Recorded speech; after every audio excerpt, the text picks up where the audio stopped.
Nizamuddin police station का अजब कारनामा। 7.5 साल बाद दिल्ली हाई कोर्ट के आदेश पर होती है एफआईआर दर्ज। पीड़ित को कब मिलेगा इंसाफ, ये तो आने वाला वक्त ही बताएगा। ये है निजामुद्दीन पुलिस स्टेशन के काम करने का तरीका। पीड़ित शेख मोहम्मद उमर ने मीडिया को बताया।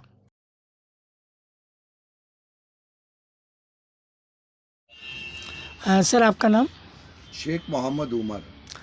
8 मार्च सन 2016 में आपके साथ जो वाक़या हुआ था निज़ामुद्दीन पेट्रोल पंप पर, जो मारपीट हुई थी बैड एलिमेंट्स के साथ, उसको लेके आपने एक एफआईआर करने की कोशिश की थी निज़ामुद्दीन थाने के अंदर, लेकिन एक लंबे अरसे बाद आपको इंसाफ मिल पाया है, वो भी हाई कोर्ट में जाने के बाद, जब हाई कोर्ट ने ऑर्डर दिया है कि अब एफआईआर कराई जाए। तो कितने लंबे रास्ते से आप गुजर के गए, कैसे कैसे वो परेशानियाँ आपने देखी, किस तरह से आपको वो सब फेस करना पड़ा, उसके बारे में क्या कहना चाहेंगे? अस्सलाम वालेकुम। देखें, सबसे पहले तो ये मुझे बड़ा अफसोस होता है कि हम एक हिंदुस्तानी नागरिक होने के बाद जो है और अपना 60 साल से अपनी हिंदुस्तान के अंदर, दिल्ली के अंदर बैठ के बिज़नेस कर रहे हैं और टैक्स दे रहे हैं सरकार को। और हमारा निज़ामुद्दीन थाना एक आम आदमी के लिए नहीं है। वो थाना वो एक माफियाओं के लिए थाना बना हुआ है।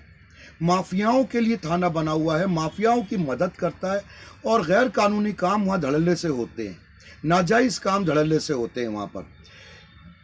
8 मार्च 2016 के अंदर जो ये वाक़या हुआ मेरे साथ, मेरे और मेरे बच्चों के साथ, जो है वहाँ के भूमि माफियाओं ने, वहाँ के जो बदमाश माफिया जो है, किस तरीके से, जिसकी फुटेज मेरे थाने के पास सब कुछ थी, उन्होंने मैनिपुलेट किया गया उसके अंदर और कोई एक्शन नहीं लिया उनके खिलाफ जो है, और उनको छोड़ दिया गया है। एक मामूली सा कलंदरा बना के उनको छोड़ दिया गया।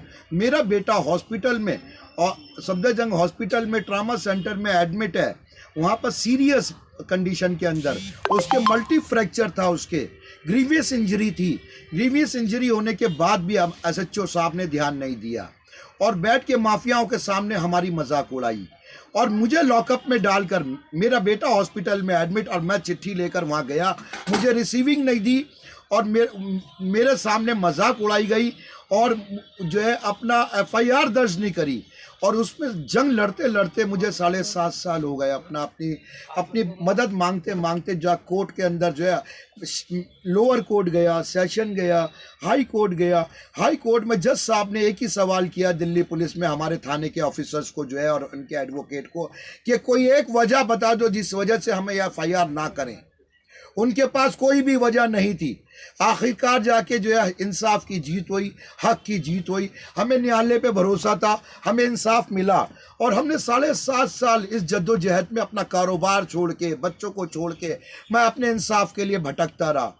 पे 10 मुकदमे लगाए गए, झूठे एप्लीकेशनें लगाई गई, यूपी से बनाए गए 3 मुकदमे, दिल्ली से मेरे मकान के ऊपर मुकदमा बनाया गया जिसमें मैं रहता हूँ, सी कैटेगरी की अप्रूव्ड कॉलोनी में, उसके ऊपर मुकदमा बनाया गया और केसों में मेरा नाम डाले गए। जो मैं केस लड़ रहा हूँ, कम से कम 15-20 केस मैं लड़ रहा हूँ। इस एसएचओ ने वहाँ के माफियाओं के साथ मिलकर, भूमि माफियाओं के साथ मिलकर जो मेरे पे अत्याचार किया, जो क्राइम किया इन लोगों ने, उन सब केसों को भी मैं आहिस्ता आहिस्ता आपके सामने लाऊंगा। दिल्ली जो क्राइम की राजधानी बनती गई है, तो क्या लगता है कि वाकई वो राजधानी क्राइम की राजधानी है? बिल्कुल। आज 7.5 साल बाद आपको एफआईआर करने के लिए कोर्ट से ऑर्डर मिला है। अब इसका नाम ही बदल देना चाहिए कि दिल्ली क्राइम की राजधानी है। क्राइम राजधानी दिल्ली को जो है, इसका नाम ही बदल देना चाहिए हमारे होम मिनिस्टर साहब को। मैंने कहाँ गुहार नहीं लगाई। पीएम, होम मिनिस्टर, एनएचआरसी से ऑर्डर हो चुके हैं। ये एनएचआरसी के ऑर्डर देखें आप, मैंने अभी आपको दिए हैं, वो किधर है? ये एनएचआरसी के ये ऑर्डर हैं। इसके अंदर साफ साफ लिखा गया है, इसके अंदर के 1-1 लाख रुपया इन बाप बेटों को मिलना चाहिए। मैं इसको भी लेकर कोर्ट में गया, वहाँ पे भी इसके ऊपर केस डाला हुआ है मैंने कि जी इस ऑर्डर के ऊपर इम्प्लीमेंट क्यों नहीं करते हैं। एनएचआरसी के ऑर्डर के ऊपर जो है, वहाँ भी मुझे जो है गुमराह किया जा रहा है। लेकिन अब उसकी डेट है, मुझे अब भरोसा है कि वहाँ से मुझे न्याय मिलेगा। दिल्ली पुलिस के आला अधिकारी कहते हुए नजर आते हैं कि हम जगह जगह इंसाफ की बात करते हैं, लोगों को इंसाफ देते हैं बराबर, उनके साथ शांति, सेवा, न्याय हमारा प्रथम कर्तव्य दिल्ली पुलिस का। वो कर्तव्य कितना बेमायनी साबित हुआ है जनाब। दिल्ली पुलिस इंसाफ नहीं देती है, इंसाफ लेना पड़ता है इन लोगों से। और जंग लड़के, जब ये सन 16 में मेरे सारे बाल काले थे, अब मैं पूरा वाइट हो चुका हूँ, बिल्कुल सफ़ेद हो चुका हूँ। लड़ लड़ के मेरा कारोबार सफ़र कर रहा है, बिजनेस सफ़र कर रहा है। इन लोगों ने चारों तरफ से माफियाओं ने घेरा है मेरे को, और ये थाना निज़ामुद्दीन वेस्ट का जो है माफियाओं से घिरा हुआ है।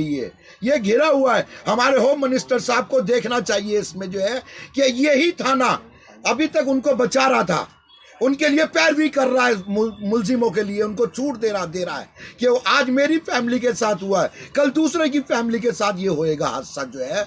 ये पैरवी कर रहा है ये थाना जो है उस टाइम के प्रेजेंट SHO AK सिंह के लिए, गोपाल प्रसाद IU के लिए पैरवी कर रहा है, मोबीन एंड अदर्स के लिए पैरवी कर रहा है। वहाँ के जो भूमि माफिया, जो जिन लोगों ने पार्कों पे कब्जे कर रखे हैं, जिन लोगों ने लैंड पे गवर्नमेंट लैंडों पे कब्जे कर रखे हैं, उनकी पैरवी करता है, उनको बचाता है ये थाना जो है। ये क्या कहना चाहेंगे दिल्ली की जनता से कि किस तरह से वो जनता उम्मीद रखती है कि दिल्ली बस पुलिस जनता से यही कहूँगा कि अपने बच्चों को पढ़ाओ, अपने बच्चों को पढ़ाओ, नहीं तो ऐसे जालिम अत्याचार ऐसे लोग SHO लोग जो हैं, SHO थाने के और जो ये स्टेशन पे जो बैठते हैं, ये लोग आपके साथ जुल्म करेंगे, आपको कभी इंसाफ नहीं देंगे, आपको कोर्ट जाना पड़ेगा। Thank you. अपना हक लेने के लिए कोर्ट जाना पड़ेगा आपको।